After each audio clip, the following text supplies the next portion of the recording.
APFC exam में apply करने का एलिजिबिलिटी क्राइटेरिया क्या है? क्या इस एग्जाम के लिए कोई डिजायरेबल क्वालिफिकेशन भी है? क्या इस एग्जाम को फाइनल ईयर वाला स्टूडेंट भी अप्लाई कर सकता है? दोस्तों, अगर आपके मन में डाउट है तो वीडियो आपके लिए है, क्योंकि इस वीडियो में मैं आप लोगों को एपीएफसी एग्जाम का एलिजिबिलिटी क्राइटेरिया बहुत ही डिटेल में अच्छे मैनर में बताने वाला हूं। लेकिन आगे बढ़ने से पहले मैं आप लोगों से रिक्वेस्ट करूंगा कि अगर आप लोग हमारे चैनल पर नए हैं तो चैनल सब्सक्राइब करना ना भूलें। इसके साथ साथ दोस्तों, आप लोग हमारे कोर्सेज के बारे में, वर्कशॉप के बारे में इंफॉर्मेशन ले सकते हैं। एक बैनर आपके सामने चल रहा होगा, इसका लिंक इस वीडियो के डिस्क्रिप्शन में दिया गया है।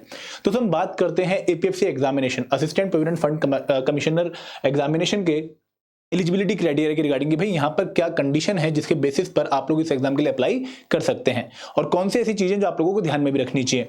तो सबसे पहले हम बात करते हैं कि जब भी हम एलिजिबिलिटी क्राइटेरिया की बात करते हैं तो नोटिफिकेशन में एलिजिबिलिटी क्राइटेरिया मेंशन तो है, बट आपके लिए कौन से पॉइंट नोट करने इंपॉर्टेंट है। सबसे पहले तो आपको पता होना चाहिए कि जब भी हम एलिजिबिलिटी क्राइटेरिया की बात करते हैं तो वहां पर हम दो मेजर पॉइंट डिस्कस करते हैं कि भाई एजुकेशनल क्वालिफिकेशन क्या चाहिए और एज लिमिट क्या है एग्जाम में अप्लाई करने की। और जब हम एज लिमिट की बात करते हैं तो वहां पर हम बात करते हैं भाई मिनिमम एज लिमिट कितनी होनी चाहिए, मैक्सिमम एज लिमिट कितनी होनी चाहिए, और एप्रोप्रिएट एज रिलैक्सेशन कितनी है डिफरेंट कैटेगरीज ऑफ स्टूडेंट के लिए। तो अगर मैं बात करूं मैक्सिमम एज क्वालिफिकेशन की, तो अगर आप लोग एपीएफसी एग्जाम में अप्लाई करने की सोच रहे हैं तो यहां पर मैक्सिमम एज क्वालिफिकेशन है फॉर जनरल कैटेगरी 35 ईयर। मतलब अगर आप एक पर्टिकुलर डेट तक 35 के नहीं हुए हो तो आप लोग अप्लाई कर सकते हो फॉर द एपीएफसी एग्जामिनेशन। लेकिन अगर आप 35 के हो चुके हो और जनरल कैटेगरी से बिलोंग करते हो तो फिर आप एपीएफसी एग्जाम के लिए अप्लाई नहीं कर पाओगे। अब दोस्तों, आपके मन में डाउट आएगा कि भाई कौन सी ऐसी कट ऑफ डेट है जिससे हमारी एज कैलकुलेट होगी।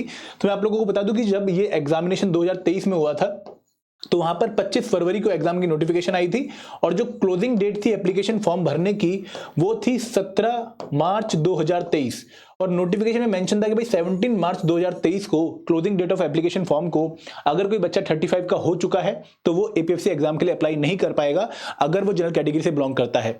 तो ये जो कट ऑफ डेट है ये नोटिफिकेशन में आपको देखने को मिलती है, और उसी डेट के हिसाब से आपकी एज कैलकुलेट होती है। ठीक है, अब बात करते हैं मिनिमम एज क्वालिफिकेशन की। तो दोस्तों, अगर मैं बात करूं एपीएफसी एग्जामिनेशन की तो यहां पर कोई मिनिमम एज लिमिट मेंशन नहीं कर रखी है। There is no minimum age limit. तो अब आपके मन में डाउट आएगा कि सर हम कितनी भी उम्र के क्यों ना हो हमें एग्जाम दे सकते हैं, 15, 16, 17, 18, 19। तो वहां पर आपकी इसेंशियल एजुकेशनल क्वालिफिकेशन है वो मैटर करेगी, वो डिसाइड करेगी भाई आप एग्जाम दे पाओगे या नहीं दे पाओगे। तो कोई minimum age qualification as such नहीं है, यहां पर इसेंशियल जो एजुकेशनल क्वालिफिकेशन है उससे डिसाइड होगा कि भाई आप एग्जाम के लिए एलिजिबल हो या नहीं हो। ठीक है, इसका अगर मैं रिलैक्सेशन की बात करूं तो मैं आपको आगे दिखाऊंगा भी कि यहां पर अगर आप ओबीसी कैटेगरी से बिलोंग करते हो तो आप 35 + 3 30 एज तक आप लोग इस एग्जाम को दे सकते हो। अगर आप एससी एसटी कैटेगरी से बिलोंग करते हो तो 35 + 5 की एज रिलैक्सेशन है, आप 40 की एज तक एग्जामिनेशन दे सकते हो। और अगर आप लोग पर्सन विद बेंचमार्क डिसेबिलिटी हो तो आपको 10 ईयर की रिलैक्सेशन मिलेगी। और अगर आप लोग ईपीएफओ एम्प्लॉय हो तो वहां पर आपको अगेन +5 मतलब 35 + 5 40 एज की रिलैक्सेशन मिलती है। और अगर आप लोग किसी और गवर्नमेंट जो है जॉब में बिलोंग करते हो तो उस गवर्नमेंट जॉब के जो रूल्स हैं उसके हिसाब से आपको एप्रोप्रिएट एज रिलैक्सेशन मिलेगी। ठीक है, तो ये वाला पॉइंट आपको क्लियर है कि कोई मिनिमम एज लिमिट नहीं है। मैक्सिमम एज लिमिट एक कट ऑफ डेट पे डिसाइड होती है कि भाई वो 35 से आप ऊपर हो तो आप फॉर्म नहीं भर सकते, अगर 35 से कम हो तो आप फॉर्म भर सकते हो। अब दोस्तों, बात करते हैं एजुकेशनल क्वालिफिकेशन की, और यहां पर आपको दो एजुकेशनल क्वालिफिकेशन दिख रही है। एक है इसेंशियल एजुकेशन क्वालिफिकेशन जो कि मस्ट है, मतलब ये तो होनी ही चाहिए, और अगर ये नहीं है तो फिर आप फॉर्म अप्लाई जो है नहीं फिल कर सकते, आप एग्जाम के लिए अप्लाई नहीं कर सकते। और ये इसेंशियल क्वालिफिकेशन क्या है कि आप लोग ग्रेजुएट होने चाहिए, you must have a degree of a recognised university और इक्विवेलेंट, मतलब आप लोगों की ग्रेजुएशन कंप्लीट होनी चाहिए। और दोस्तों, कंप्लीट वर्ड यहां पर बहुत इंपॉर्टेंट है, डिग्री आपके हाथ में होनी चाहिए। आप किसी भी फील्ड से ग्रेजुएट क्यों ना हो मैटर नहीं करता है, आप लोग बीए हो, बीएससी हो, बीटेक हो, ठीक है, बीकॉम हो, अगेन सब एलिजिबल हैं। और कोई मिनिमम एज जो है मिनिमम एजुकेशनल परसेंटेज भी मेंशन नहीं कर रखी कि भाई आपको बीए में इतने नंबर लेकर आने थे तभी आप अप्लाई कर पाओगे। अगर आप क्वालिफाइड हो, पास हो, तो आप इस एग्जाम के लिए अप्लाई कर सकते हो। अब दोस्तों, एक और क्वालिफिकेशन यहां पर मेंशन करी गई है फॉर एपीएफसी एग्जामिनेशन जो है डिजायरेबल क्वालिफिकेशन। मतलब अगर ये होगी तो कैंडिडेट को मोर डिजायर्ड माना जाएगा, मोर एप्लीकेबल माना जाएगा। और ये डिजायरेबल क्वालिफिकेशन क्या है कि अगर किसी बच्चे के पास डिप्लोमा है कंपनी लॉ में या फिर लेबर लॉ में या फिर पब्लिक एडमिनिस्ट्रेशन में तो उसको मोर सुटेबल माना जाएगा। बट अगर मैं एज सच एग्जामिनेशन की बात करूं तो इसका बहुत ज्यादा इंपैक्ट आप लोगों को एग्जाम के रिजल्ट के ऊपर देखने को नहीं मिलता है। ठीक है, बहुत सारे कैंडिडेट्स ऐसे हैं जिनके पास डिजायरेबल क्वालिफिकेशन नहीं थी, ऑलमोस्ट 90% कैंडिडेट ऐसे थे जिनके पास डिजायरेबल क्वालिफिकेशन नहीं थी, लेकिन फिर भी उन्होंने एग्जाम क्वालिफाई किया है। तो दोस्तों, दिस वाज द क्राइटेरिया, और यही क्राइटेरिया आप लोगों को क्लियरली देखने को मिलेगा इन द नोटिफिकेशन ऑल्सो।